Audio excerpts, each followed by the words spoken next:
am starting a urban tea garden.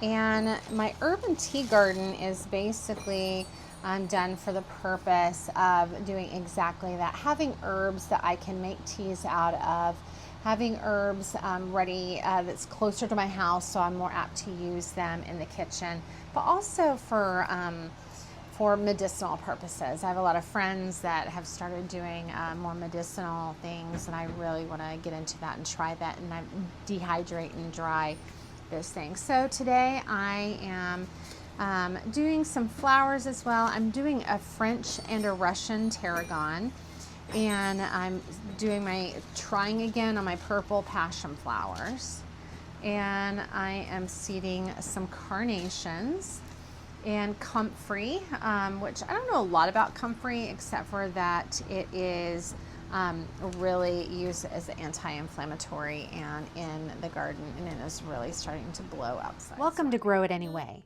where imperfect gardens still grow. If your plants don't look Pinterest perfect, you're in the right place. So come on, let's grow it anyway together. So in the garden, it's going to be an area about 25 by 25, maybe 25 by 30, depending. I'm using the raised metal garden beds. One reason I'm using those above ground beds, and I'm still putting them together, I'm doing smalls and mediums. Might throw in a large if I've got space. But I just want an area to contain that abundance of mint that I will be growing, as well as mint, especially, and some other herbs that it can be pretty invasive. So if you don't contain them, they're going to be growing everywhere. So I have to keep it contained. I made the mistake of putting some in my garden last year, just in the ground. And then we went back over and we're still trying to finish up the garden, and we have went over those. So I imagine their root system is going to be growing out and looking for places to live. But you really need to kind of keep them contained. It's like asparagus. Asparagus, it will have trailers off and will pop up everywhere in your garden if you don't do it in a container. So whatever you do, make sure that you do not plant that in the ground. But I just want a nice little sitting area. I want to grow these herbs. What does this say? Seed depth. Oh, just press into the surface. Okay. It's my carnations. We're doing carnations as well. So, okay. So I'm just supposed to press into the surface. I bet these are tiny, tiny, tiny little seeds. Yep. Tiny, tiny, tiny little seeds. Ooh. So I live in central Oklahoma, and it is the beginning of March. And usually, anytime spring comes, we have threats of tornado weather. And so today is one of those days. We're currently in a tornado watch. No, I'm not even freaked out, but there is pretty gusty winds right now. So we'll just make a short video today. All right, got those carnations all sown here. These are a little bit bigger than I thought they would, but they need light to germinate. So we'll have to make sure we have those under the lights. But I plan on having like a little bird bath in there, and I'm just really kind of looking forward to this space. I've been dreaming up this space for a while. One of the considerations of this garden is because it is near the chicken pen, and because, as you've seen, we have little guys come up here and eat my cabbage, any plants I have down low, and I caught them jumping up high to get, oh my gosh, these are tiny. This is a tarragon. Wow, those are way smaller than even the carnations. And it's like grains of salt. I don't know if you can see this. It's like just so little bitty. Okay. It says to put them in 1/4 of an inch. Doesn't really sound right to me. Well, we're gonna do what it says.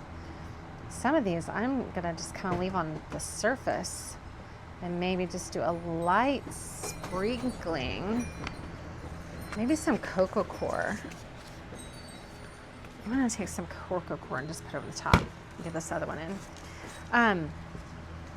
But I plan on having like a little place for rocks, a bird bath, maybe a little spinner, some tiki torches, something out like that, just kind of to represent the elements and just have a nice peaceful area. And I want this to be very aromatic. You know, gardens, especially flower gardens, aren't just, you know, meant to please the eye, but I really wanted to kind of get into the sense of the garden. Okay, what's happening? The sense of the garden as well. One of my favorite things to do whenever I come oh my gosh, did y'all see this? This whole thing just like came out. That's going to be 3 million tarragon plants. We're doing 3 cells, so we don't even need, I will have these forever and ever. But I want to make sure that as I go through, I can smell.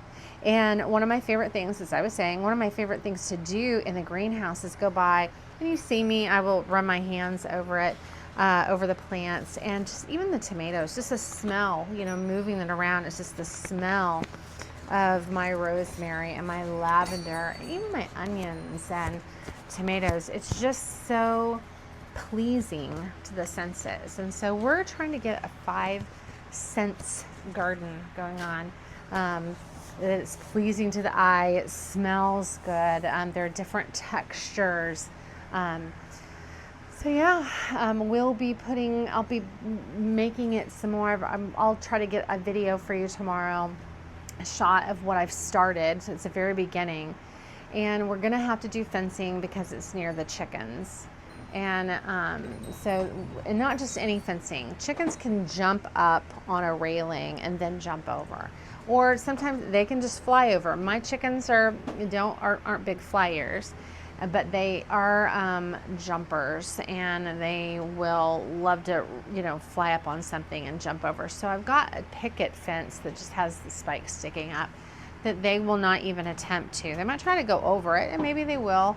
They're pretty crafty, but it's just basically to deter the chickens from getting out there.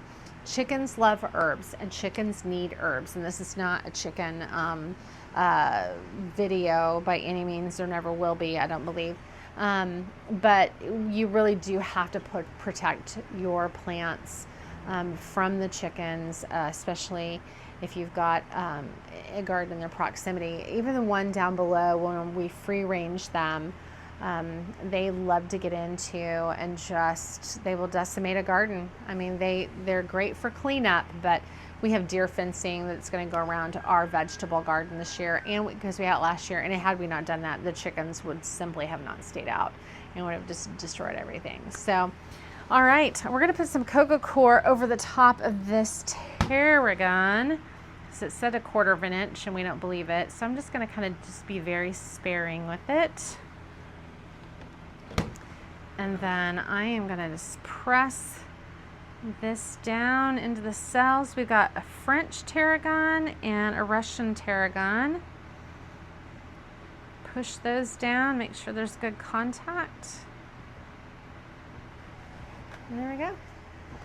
So, all right, well, we've got quite a bit to go on the seed tray over there. Not bad work.